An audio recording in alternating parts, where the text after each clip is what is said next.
미국 증시가 미 상원이 부채 한도를 증액하고 정부 기능을 회복시킬 방안에 대한 협상을 중단했다는 소식에 하락했습니다. 다우지수는 전일 대비 0.87% 하락한 15,168.01의 거래를 마쳤고 나스닥 지수, S&P 500 지수도 각각 0.56%, 0.71% 하락하며 장을 마감했습니다. 유럽 증시가 소폭 상승세로 장을 마감했습니다. 미 정치권이 연방정부 폐쇄와 부채 한도 증액 문제에 대한 해결책을 곧 마련하리라고 전망된 데 따른 것입니다.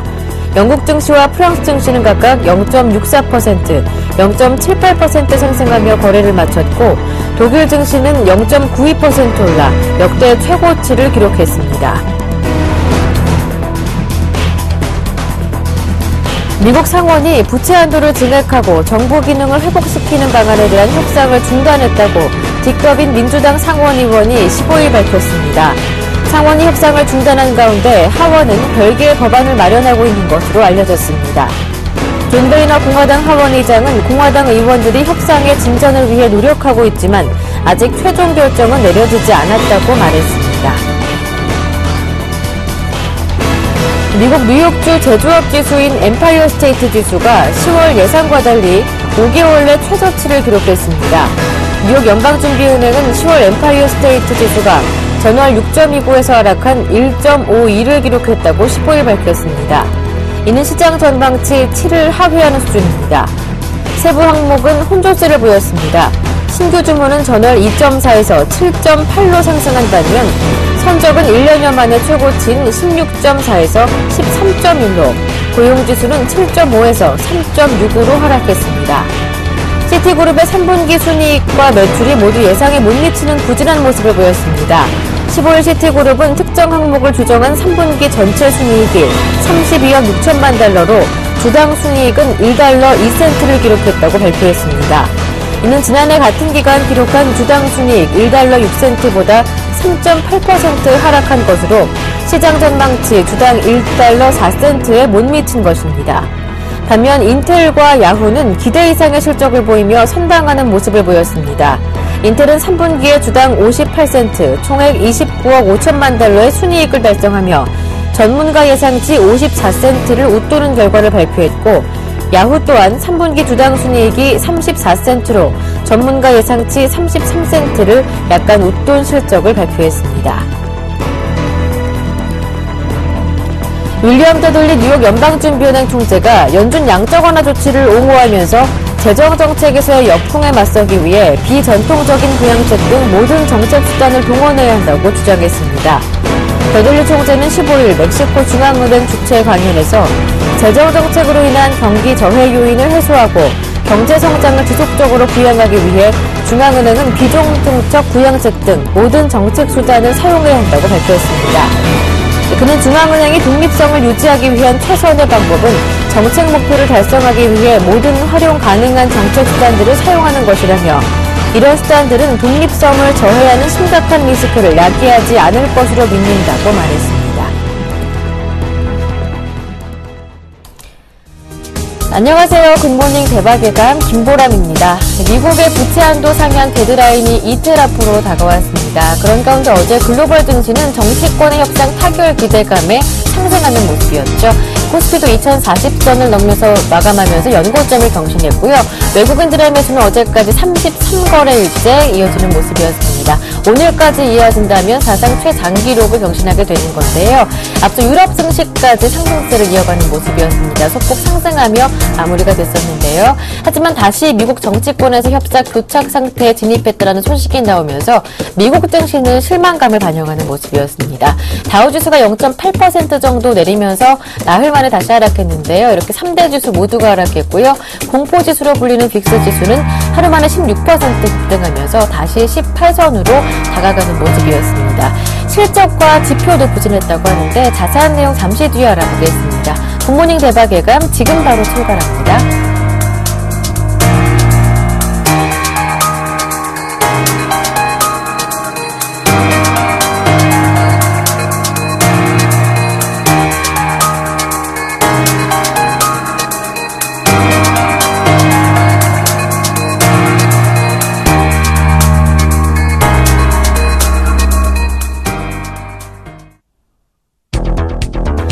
미국 부채한도 상향 데드라인이 이틀 앞으로 다가왔지만 정치권의 협상은 여전히 교착 상태에 있어 사상 초유의 디폴트냐 극적 타결이냐 결과를 예측하기 어려운 상황입니다.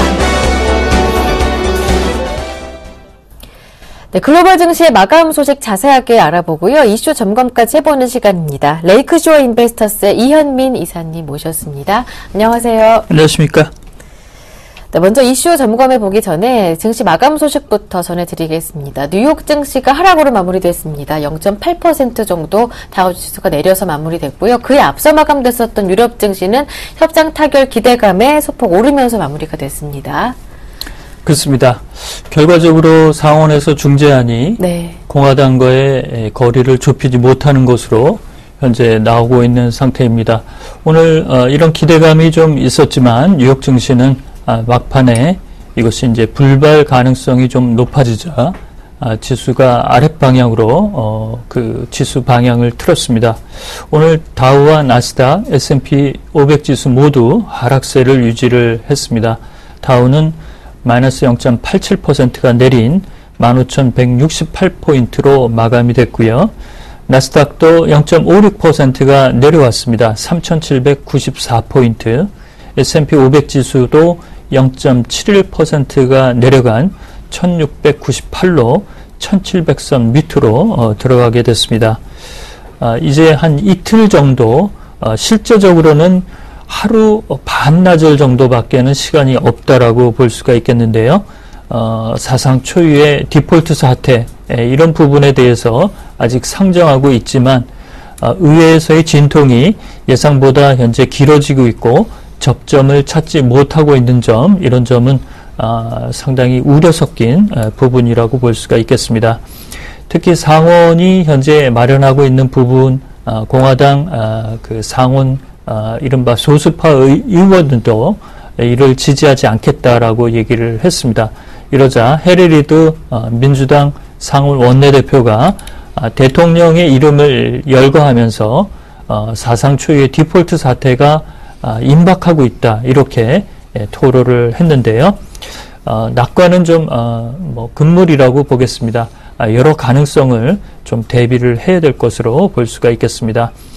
오늘 경제지표 발표는 뉴욕 엠파이어 스테이트 지수 10월 수치가 발표가 됐는데요. 역시 이 셧다운 여파로 제조업 경기도 좀 부진하게 발표가 됐고, 오늘 굵직한 기업들의 실적 발표가 있었습니다. 코카콜라와 야후, 인텔, 그다음에 시티그룹의 실적 발표가 있었는데요. 시티는 예상보다 매출과 순이익이 증가를 했지만 예상치보다는 이를 눈높이를 맞추지 못했다는 이런 측면에서는 다소 부진하게 현재 시장에서 컨센서스로 예상이 됐고요. 다만 야후나 인텔 이런 쪽의 내용들은 그나마 선방을 했다라고 볼 수가 있겠습니다. 뉴욕과 반대로 그 유럽 증시는 이 상원에서의 타결 기대감이 나타나면서 지수는 상승세가 유지가 됐습니다. 영국과 독일, 그 다음에 프랑스 지수 모두 1%에 못 미치지만 상승세가 유지가 됐고요.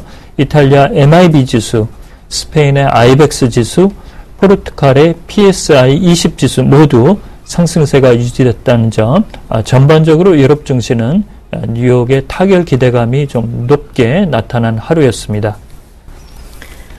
네, 미국 연방정부의 셧다운이 15일째로 접어들었지만 여전히 정치권의 협상은 난항을 보이고 있는 상황입니다. 현재 상황 어떻게 보시는지요?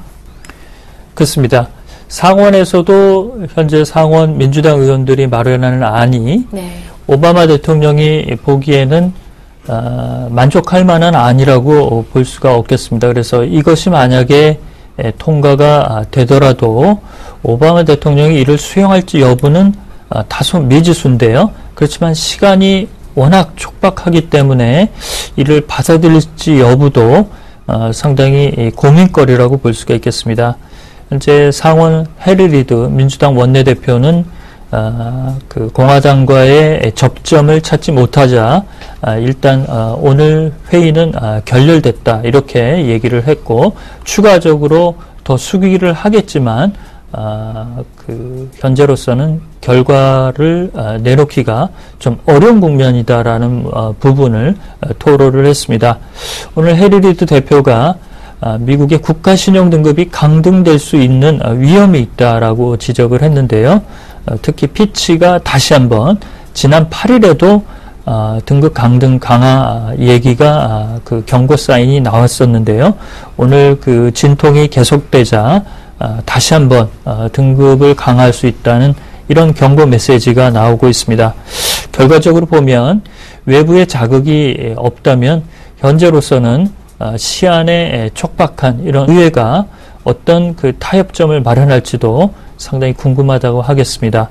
현재 상원이 상정하고 있는 안은 내년 예산안은 1월 15일까지 잠정 예산안을 마련을 하고 그 다음에 부채 한도 상향은 내년 2월 7일까지 약 4개월여의 시간을 벌자라고 얘기를 하고 있습니다.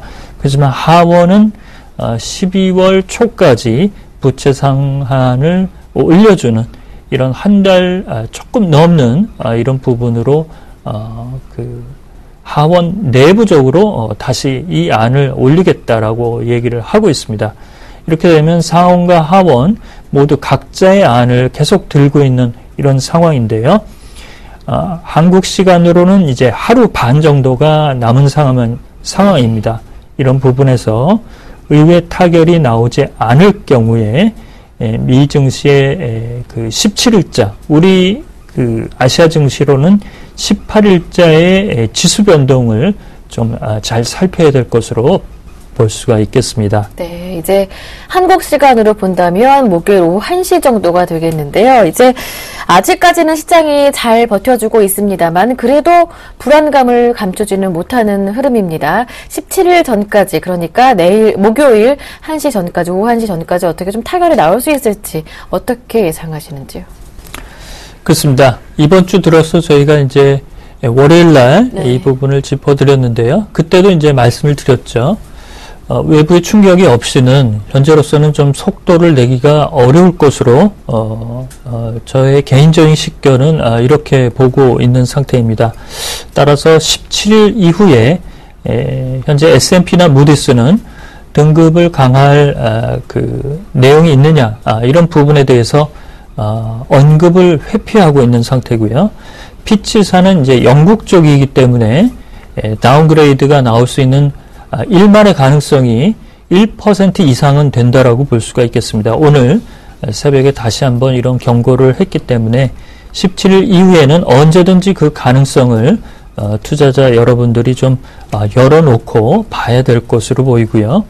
미 재무부는 다음 주 22일부터 일부 현재의 자금이 바닥이 나는 이런 상태가 될 것으로 볼 수가 있겠습니다. 따라서 17일 날 조금 넘은 시간이라도 시간은 조금 남아있다라고 볼 수가 있겠는데요. 네. 그렇지만 이번 그 토요일과 일요일까지 타협점을 찾지 못한다고 한다면 뉴욕 증시가 이른바 블랙 먼데이에 들어갈 가능성은 조금은 있지 않나 이렇게 볼 수가 있겠습니다. 올해 이제 미국의 GDP 2%도 거의 물 건너 간 것으로 현재 볼 수가 있겠고요. 미국의 재정정책의 불확실성 이런 부분 때문에 불안이 전반적으로 좀 확산되는 부분인데요. 블랙 먼데이 상정하고 싶지 않은 내용입니다. 그렇지만 신용등급 강등 이런 부분에 홍역을 겪었기 때문에 투자자들이 이에 대한 내성을 현재 갖추고 있다라고 볼 수가 있겠지만 피치사의 다운그레이드 이런 얘기가 나오는 것 자체가 현재 불안한 증시의 모습이라고 볼 수가 있겠습니다. 네, 이런 미국 연방정부의 셧다운 여파로 달러 선호도는 계속해서 떨어지고 있는 가운데 중국 위안화는 연일 최고치를 경신하고 있습니다. 그렇습니다. 달러 인덱스는 큰 변동이 없는데요. 네. 개별적으로 이제 통화 중에서 강세 통화들이 조금씩 나오고 있는 상태입니다. 네. 이런 점에서는 최근에 위안화의 좀 강세 기류가 많이 엿보이는 이런 흐름이라고 볼 수가 있겠는데요. 어제 인민은행이 고시한 위안화의 달러 대비 환율은 6.1073 위안으로 고시가 됐습니다. 올해 위안화의 달러 대비 절상 추세는 현재 2.3%. 정부가 최대폭으로 절상을 가져갈 수 있는 밴드로는 5% 남짓이니까요. 현재 절반 수준에는 올라오고 있다라고 볼 수가 있겠고요. 이번 주에 저희가 이제 이 시간 통해서 말씀드린 내용 중에 중국의 9월 수출입 통계가 좀 부진했었습니다. 이 위안화의 절상 여파가 10월에 수출에도 작은 기업들, 소기업들에게는 다소 채상성에 어려움이 있을 것으로 볼 수가 있겠는데요. 환해지 이런 부분에 나설 수 있는 기업들이 그리 많지 않기 때문에 대기업과 국영기업은 그 부정적 여파가 좀 적겠지만 중소기업과 작은 기업들, 중국의 작은 기업들은 추가적으로 위안화 절상이 다소 어려운 국면이 들어갈 수 있는 부분을 잘 봐야 될 것으로 볼 수가 있겠습니다. 네, 오늘 글로벌 이슈 진단 여기에서 마무리하겠습니다. 지금까지 레이크쇼어 인베스터스의 이현민 이사님과 함께했습니다. 고맙습니다.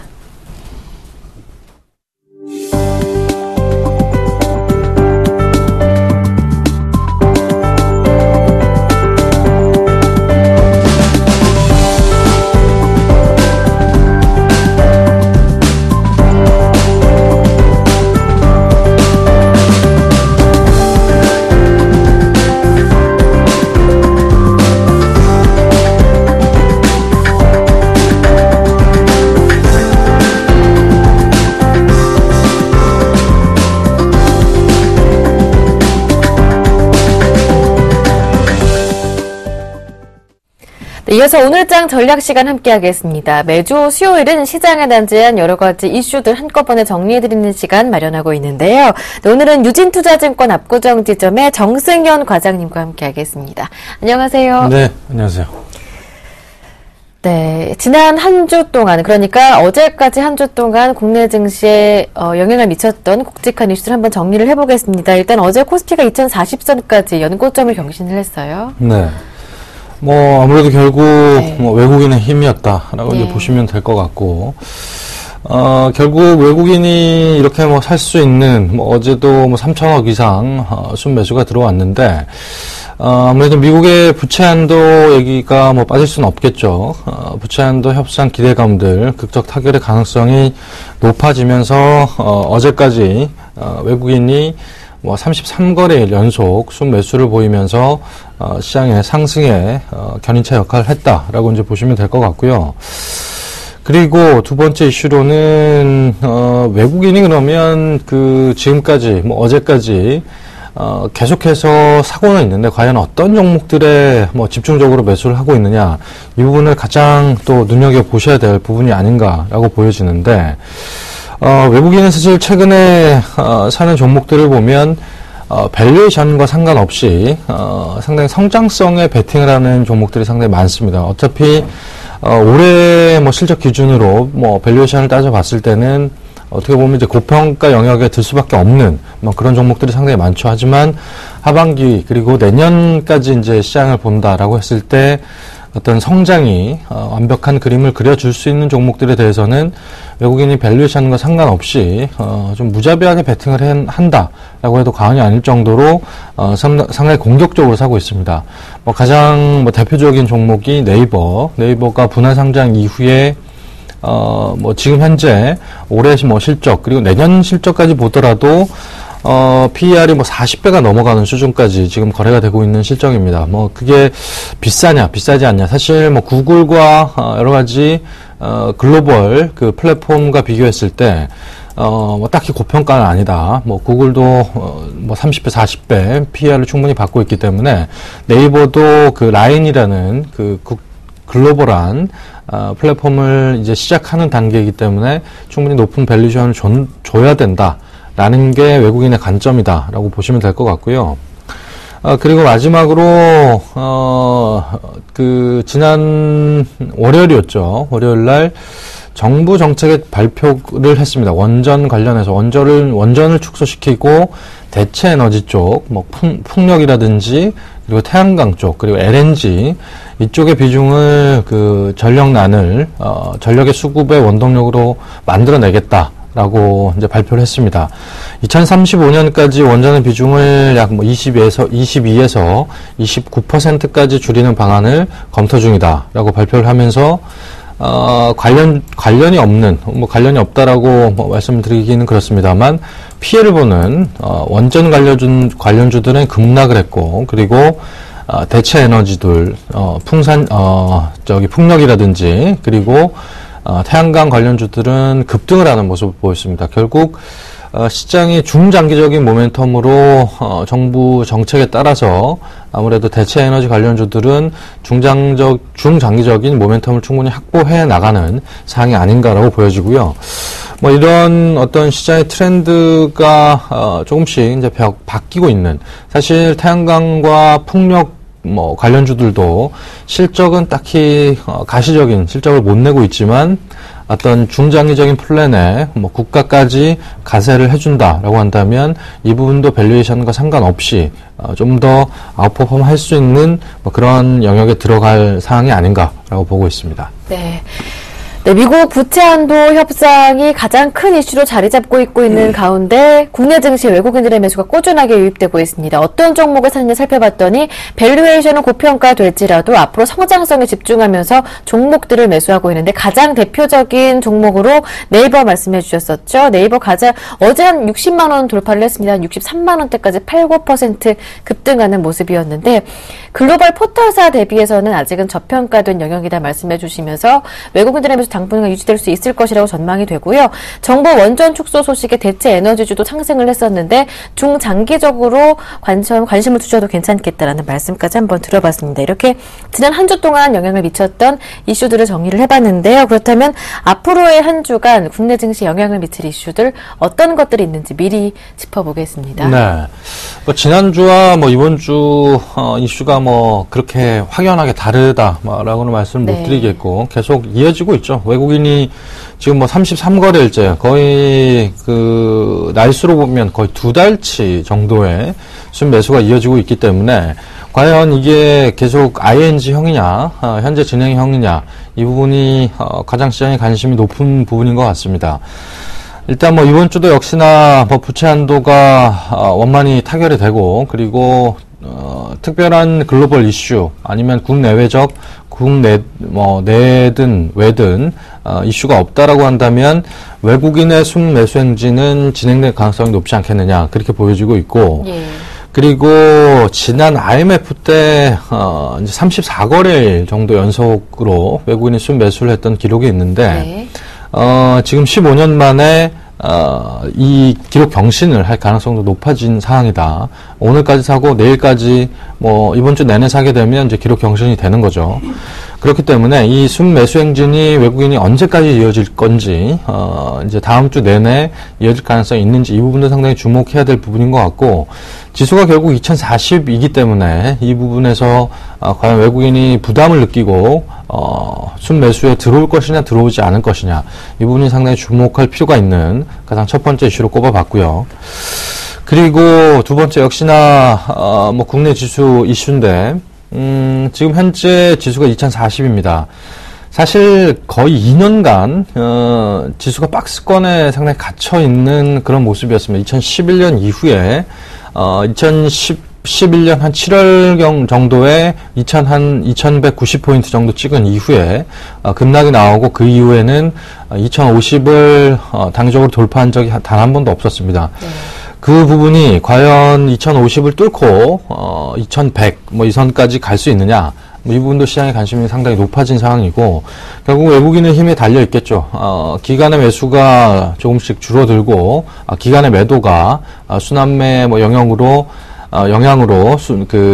매도 물량이 조금씩 줄어들게 되면 아무래도 박스권 돌파 기대감도 충분히 있는 지금 그런 상황이다라고 볼 수 있겠고, 마지막으로 코스닥이 문제입니다. 코스닥이 과연 코스피 지수와 함께 같이 상승 랠리를 계속적으로 이어갈 수 있느냐, 이 부분이 상당히 관심이 높아진 상황인데, 어제 외국인 어제까지 해서 코스닥은 9거래일째 매수가 진행이 되고 있습니다.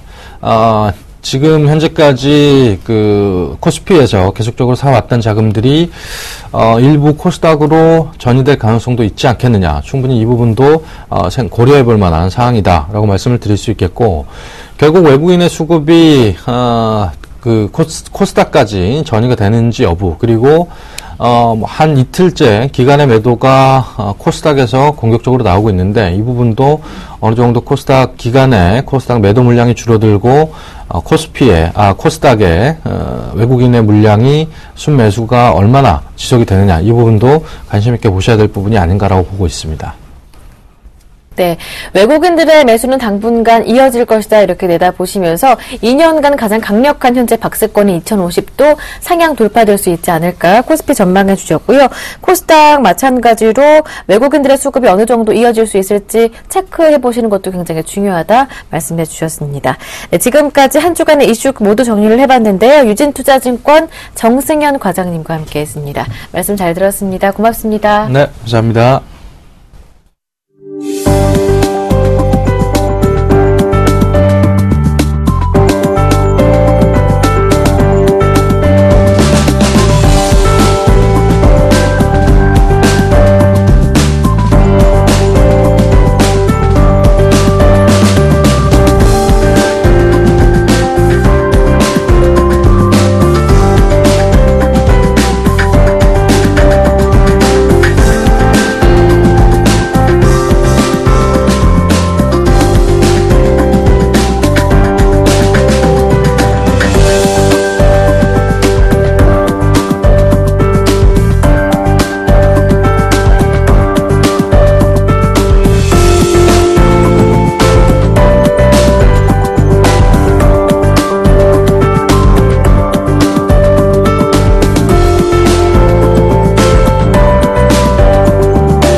우리는 이맘때만 되면 갑자기 추워진 날씨로 인해서 다시 한 번 더 그들이 어디에 어떻게 위치되어 있는지 상당히 궁금해지기 마련이죠.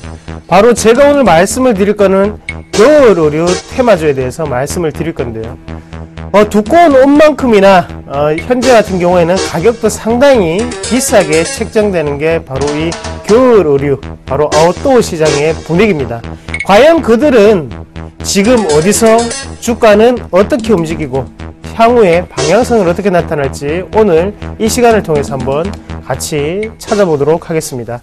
자, 우리가 의류라고 하면 맨 처음 떠오르는 게 여름 의류와 겨울 의류의 차이점을 좀 더 아셔야겠죠. 일단 겨울 의류 같은 경우에는 앞서서도 말씀을 드렸듯이 상당히 마진 자체가 두텁게 형성되어 있다. 그만큼 영업이익률이 상당히 높게 나타날 수 있다는 게 바로 강점이 될 수 있겠고요. 대신에 단점이 있다면 바로 그 사계절 자체보다는 겨울에 대한 특수성으로 인해서 다른 4분기를 제외하고는 실적이 상당히 부진하게 나타날 수 있다는 점, 그 두 가지를 공통적인 특징으로 말씀을 드릴 수가 있겠는데요. 오늘 비교해실 종목은 바로 영업무역과 LG패션, 이 두 종목을 좀 더 면밀하게 살펴보는 시간을 좀 더 가지도록 하겠습니다.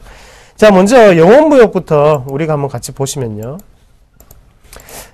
참 아이러니하게도 주가 자체는 상당히 바닥권에 지금 분포가 되어 있는 상태고요. 거기에 대해서 현재 모든 겨울의류 테마주가 이런 분위기에 있는 것을 우리가 확인을 하실 필요가 있을 것 같아요. 그래서 영업무역 차트 잠시 한번 보면 상당히 지금 바닥권이죠. 그래서 월봉상으로 보면 어느 정도의 1차적인 파동이 끝나고 계속적인 파동이 끝나고 지금 조정 파동이 들어와 있는 상태고요. 거기에 대해서 저점을 누군가가 지금 다시 한 번 더 다져주고 있는 모습을 확인하실 수 있겠고, 지금 LG패션 같은 경우에는 바닥권에서 움직임으로 인해서 다시 한 번 더 옆 하단에서 지금 저항선을 뚫고 올라오는 그런 분위기가 연출되고 있다는 점 우리가 한 번 더 보실 필요가 있을 것 같아요. 그래서 영업무역부터 회사적인 소개를 좀 해드린다면, 영업무역 같은 경우에는 지금 우리나라에서 거의 31%까지도 점유율 자체가 올라갔던 기업입니다. 그만큼 노스페이스라든지 아니면 나이키 같은 곳에 의류에 대한 OEM 작업을 하는 회사가 바로 이 영업무역이죠. 그래서 본사 같은 경우에는 용산에 있더라고요. 그래서 한번 가봤던 기억이 나는데, 그만큼 지금 영업무역 같은 경우에 우리가 좀 더 아셔야 되는 게 2분기와 3분기는 더욱더 부진한 실적을 기록했다는 겁니다. 그리고 두 번째 한 개 더 말씀을 드린다면, 경기 회복 모멘텀이 좀 더는 긍정적으로 불어야지만 이런 업종 같은 경우에는 크게 올라갈 수 있는데, 지금은 경기 회복, 우리나라 국내 소비 시장은 아직까지 침체기에 놓여 있는 상태다. 그렇게 좀 더 보시는 게 좀 좋을 것 같고요. 그리고 영업무역은 또 한 가지 더 변수를 꼽는다면 바로 원달러 환율이겠죠. 그래서 2012년에 유통되었던 원달러 환율 같은 경우에는 1150원대를 유지했던 반면에 현재 2013년 3분기 같은 경우에는 1110원에서 1120원대에 유통이 되었다고 합니다. 그런 기준으로 봤을 때 매출은 좀 더 하락하지 않을까, 그렇게 보는 시각이 상당히 강하다는 거. 그래서 만약에 이 상태에서 환율이 좀 더 올라간다면, 원화가 절하가 된다면 그때는 영업무역 같은 의류업종은 좀 더 탄력적인, 그리고 매출적인 성과를 좀 더 많이 나타낼 수 있다는 거, 그 점을 한 번 더 기억을 하시길 바라겠고요. 그리고 방글라데시의 노동법이 개정됨에 따라서 임금 인상이 상당히 가파르게 진행되고 있다는 점을 우리가 간과해서는 안 되겠죠. 당연히 의류업종 같은 경우에는 인건비가 거의 절반을 차지한다, 그런 말들을 많이 하죠. 그만큼 인건비가 그만큼을 차지하는 대신에 대부분이 베트남이라든지 아니면 방글라데시, 인도네시아 그쪽에서 상당히 법인 회사들이 많이 활동을 하고 있는데요. 지금 방글라데시의 노동법이 개정이 되었습니다. 그만큼 현재 같은 경우에 개정이 되면서 상당히 임금에 대한 부분이 높게 책정되어 있다라고 한번 아실 필요가 있다는 거죠. 전 세계적으로 지금 같은 경우에 임금이 가장 싼 곳은 어딜까요? 바로 북한이겠죠. 그런 부분 한번 더 참고를 하시면 좀 좋을 것 같고요. 자, 그래서 영업무역 같은 경우에 같이 한번 보실 때 두 가지만 기억하시면 될 것 같아요. 환율이 오르면 긍정적이다. 대신에 방글라데시의 이런 임금으로 인해서 예전보다는 마진이 적게 남겠구나 라는 이 두 가지만 기억을 하신다면 우리가 투자를 하는데 좀 더 도움이 되지 않을까, 그렇게 말씀을 드리겠고요. 자, 그리고 LG패션 이어서 한번 보겠습니다. LG패션은 좀 더 강점이 있다면, 영업무역은 4분기에 특화되어 있는 기업이라면 LG패션 같은 경우에는 4계절 모두 어느 정도는 선방을 하는 그런 모습이 나타나겠죠. 그래서 3분기 같은 경우에도 어느 정도 흑자 전환, 우리가 좋아하는 턴어라운드를 기대할 수 있는 그런 종목군이기도 하고요. 그리고 남성복, 그 라푸마 브랜드에 대해서는 아직까지 실적은 부진해 있습니다. 하지만 우리가 좀 더 긍정적으로 보셔야 되는 것은 바로 여성 의류겠죠. 여성 의류에 대해서는 지금 추가적인 상승 기조가 꾸준히 나타나고 있고, 거기에 대해서 3분기 실적까지도 긍정적으로 나타날 수 있다는 점은 LG패션이 이런 바닥권 움직임에서 좀 더 탈피할 수 있는 분위기가 먼저 나타날 수 있다는 점 한 번 더 참고를 하시면 좀 좋을 것 같고요. 그리고 LG패션 같은 경우에는 두 가지가 있는데, 첫 번째 같은 경우에는 중국 법인, 그리고 다음번 같은 경우에는 바로 이탈리아 법인이거든요. 이 두 나라, 유럽과 그리고 중국의 지금 경기 회복 모멘텀이 심상치 않다는 거죠. 그래서 지금 유럽과 중국의 경기 회복이 지금처럼만 진행이 된다면 LG패션, 이 자리보다는 좀 더 높은 자리를 원하지 않을까, 그렇게 좀 말씀을 드릴게요. 그래서 지금은 영업무역에 대한 변수는 악재로 작용할 확률이 높지만, 지금 LG패션에 대한 변수는 좀 더 긍정적인 요소로 작용을 할 수 있기 때문에 좀 더 LG패션 쪽으로 우리가 의류 관련주 먼저 선침해를 해보는 전략도 괜찮지 않을까, 그렇게 말씀을 드리겠게요.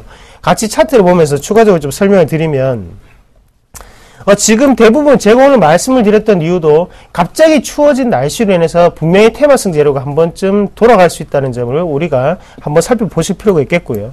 차트 같은 경우에도 현재 만들어가는 과정입니다. 그래서 보시는 분들은 아시겠지만 한 번에 과매도 구간을 지나고 난 다음에 거래량이 상당 부분 다시 한 번 더 크게 올라왔거든요. 그러면서 지금 다시 하단의 거래량적인 측면만 보더라도 꾸준히 거래량이 유입되는 모습, 그만큼 양봉을 형성할 때마다 거래량이 유입된다는 것을 매수 세력이 상당히 강하게 측정이 되고 있구나라는 부분 한번 확인하실 필요가 있을 것 같고요. 이런 분위기를 봤을 때 이런 종목군은 크게 상단에 있던 저항 구간까지는 쉽게 올라갈 수 있는 그런 분위기가 연출될 확률이 상당히 높다. 그렇게 좀 말씀을 드리겠습니다.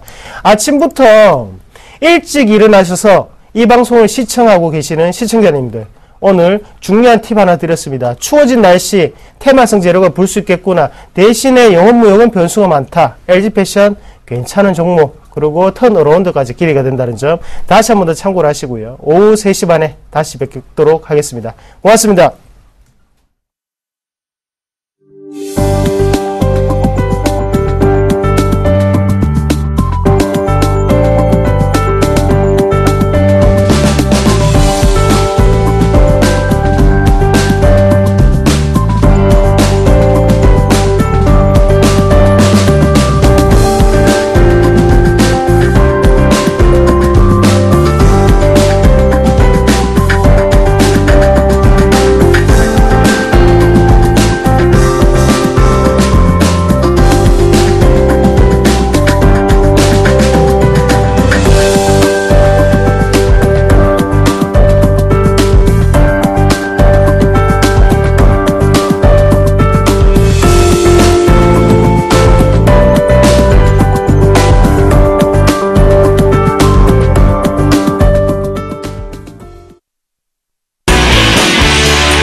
글로벌 인사들의 발언이나 이슈들 속에 숨어있는 의미들을 찾아보는 시간이죠. 김동섭의 일당백 이어가겠습니다. IM투자증권 김동섭 이사님 모셨습니다.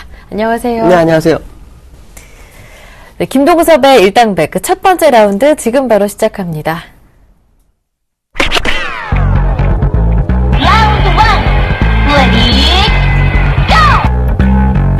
미국 연방정부 셧다운과 디폴트 우려로 어수선한 최근 상황이 1933년 독일에서 나치 정권이 들어서기 전과 비슷하다는 주장이 제기돼 주목됩니다.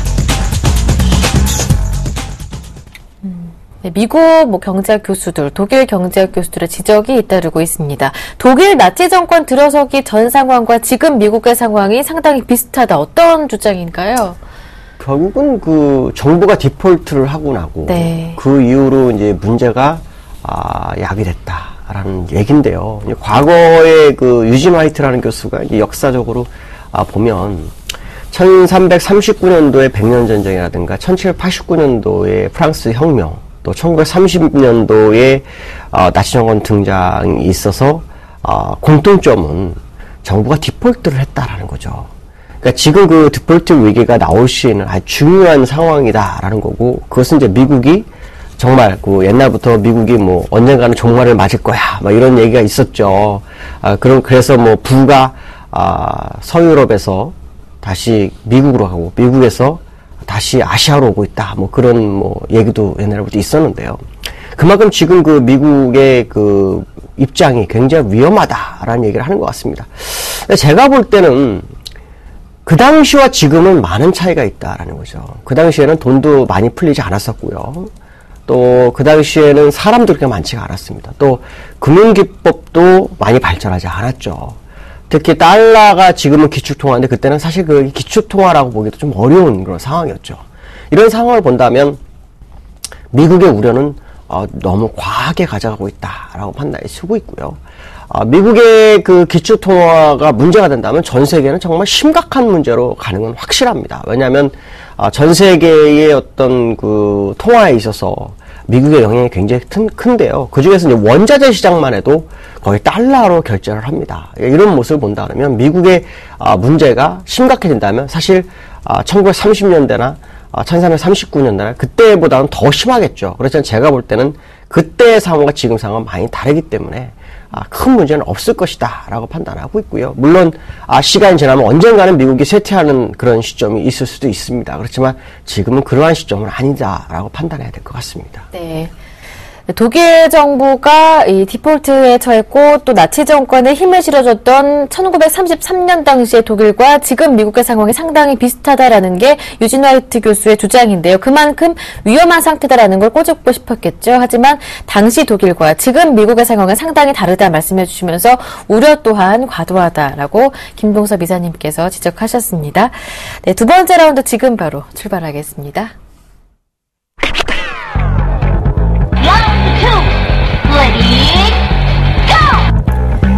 부동산 등 자산 버블을 막기 위해선 미국 연준이 이제는 양적완화 축소를 시작해야 한다고 올해 노벨 경제학자 수상자인 로버트 실러 예일대 교수가 지적했습니다.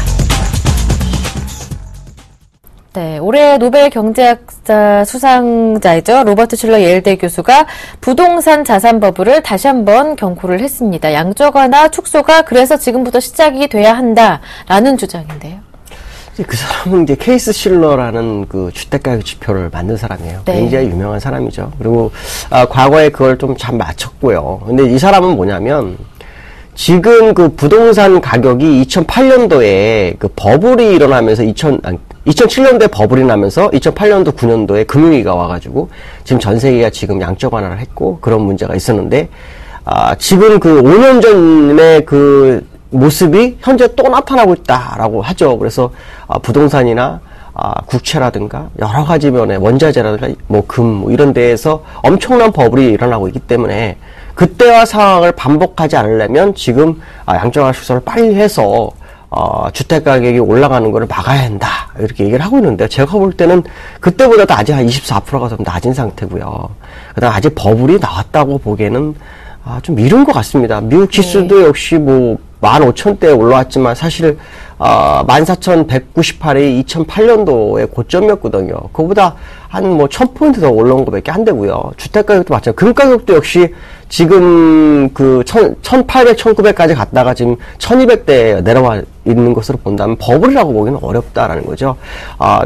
제가 볼 때는 이 분이 지금 얘기하는 것은 양적 완화의 그러니까를 함으로 인해서 시장에 풀린 자금으로 인한 인플레이션이 다가올 걸 대비한 얘기가 아닐까라고 판단이 쓰고 있고요. 아직까지 제가 볼 때는 버블이 남아있다라고, 버블이 더 형성이 돼야 한다라고 보여주고 있고요. 버블이 더 형성돼야만이 이 분의 얘기가 맞을 것이다. 그것은 앞으로 2, 3년 정도의 시간이 더 필요하지 않겠느냐라고 생각이 들고 있고요. 버블이 올 것은 저도 확실히 알고 있습니다. 문제는 뭐냐면 지금이 버블이냐 아니냐를 로버트 실러 교수가 얘기한다면 저는 아직 버블이 아니다. 버블이 초입도 들어가지 않았다라고 판단하고 있습니다. 네. 로버트 실러 교수는 지난 비이성적인 과열, 저서를 통해서 부동산 버블을 한번 징후로 경고했던 바가 있어서 유명세를 탔던 그런 분이기도 한데요.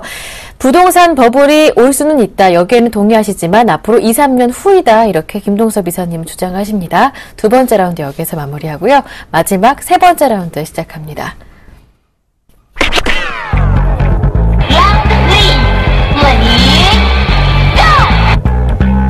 레리 서머스 하버드대 교수가 중국의 성장 촉진제가 고갈됐다며 앞으로 5년에서 6년 내 중국 경제 성장에 문제가 생길 것이라고 강하게 경고했습니다. 네, 이번에는 레리 서머스 하버드대 교수가 중국을 향해 강한 경고를 내놨습니다. 레리 서머스라는 사람이 주장하는 재정 정책에 대해서는 아주 동조합니다. 그거는 당연한 거고요. 재정정책이라는 것은 그 인프라스트럭처를 만들어서 사실 고용을 안정화시키고 경제를 장기간 성장을 시킬 수 있습니다. 그렇지만 이제 재정정책이 통화정책보다 뒤처지는 것은 뭐냐면 파급효과가 너무 늦다라는 부분이죠. 그렇기 때문에 통화정책이 사실은 굉장히 중요하고 그로 인해서 시장을 살릴 수 있다 뭐 이런 얘기를 했거든요. 근데 이제 중국에 대해서 굉장히 안 좋게 평가를 하고 있습니다. 중국이 얼마 전에 그 미니 부양책을 하면서 도시화 작업을 하는데 이것이 사실은 어마어마한 자금이 들어가고 있고요. 이것은 향후 중국이 정말 아주 큰 성장을 하는 중요한 계기가 될 수가 있습니다. 근데 그 레리 서머스라는 사람은 지금 그 중국이 쓸 수 있는 정책은 다 썼다라고 하면서 5, 6년 뒤에는 안 좋을 거라고 하는데 제가 볼 때는 5, 6년 뒤에 오히려 더 좋아질 수 있다라고 보고 있습니다. 왜냐하면 그가 미국에서 주장했던 통화정책은 빨리 축소를 해야 돼요. 재정정책을 써야 한다는 그런 주장을 했었는데 지금 중국이 재정정책을 하고 있다는 거죠. 도시화 작업을 해서 재정정책으로 하는데 5, 6년 뒤에 그 효과를 봐야 되는데 5, 6년 뒤에 그 효과가 오히려 안 좋다라는 식으로 얘기한다는 것은 말이 안 된다라고 보여주고 있고 이건 뭔가 잘못된 판단이라고 보여주고 있고요. 다만 일본에 대한 판단은 맞는 것 같습니다. 네. 일본의 판단에 대해서는 운동에 대해서 비유했죠. 하키팀이 1점 차로 지고 있을 때 마지막에 모든 힘을 다해서 동점을 이루기 위해서 골키퍼까지 공격을 가담하게 되는 상황. 축구에서도 그런 경우가 있죠. 그랬다가 결국에서 한 골 더 먹어서 회생을 하지 못하고 오히려 주저앉는 경우가 많은데 지금 일본이 딱 그 상황이라는 거예요. 총력전을 다 하고 있는 거. 그거는 제가 볼 때 거의 정확하게 보고 있다. 그러나 중국이 지금 하고 있는 것은 통화정책이 아니라는 거죠. 미국이 하고 있는 건 통화정책이기 때문에 그것이 약간 문제를 가져올 수 있는 것은 사실이지만 지금 그 중국은 재정정책으로 하고 있습니다. 중국도 2008년도에 경기 부양을 하면서 통화정책을 8조 위안 정도 했었죠. 4조 위안 정도 했었죠. 그러고 난 다음에 결국에서는 그 지준율을 인하했던 걸 다 회수하고 다시 정상 오면서 지금 재정정책으로 가는 그런 상황이라면 제가 볼 때 레리 서머스의 생각은 뭔가 잘못됐다라고 판단하고 있습니다. 네, 중국의 성장 촉진제가 이제 다 할 것이다라는 레리 서머스의 경고에 대해서 잘못된 판단이다 이렇게 따끔하게 지적을 해주셨습니다. 마지막 세 번째 라운드였는데요. 국내 증시 분위기 한번 짚어보고 가보겠습니다. 2040까지 코스피가 올라왔습니다. 사실 1950부터 9월부터 이미 주가는 내릴 것이다라고 전망했던 전문가들이 상당 부분 있었거든요. 그때 당시부터 2000은 당연히 무난하게 돌파할 것이다라고 주장했던 분이 유일한 전문가가 또 김동섭 이사님이었는데 예상하셨던 시나리오대로 흘러가네요. 지금 일단 그 34거래일 타이 기록이 나올 거다 그랬는데 네. 어저께 33이었죠. 맞아요. 오늘 34개 거래일이죠.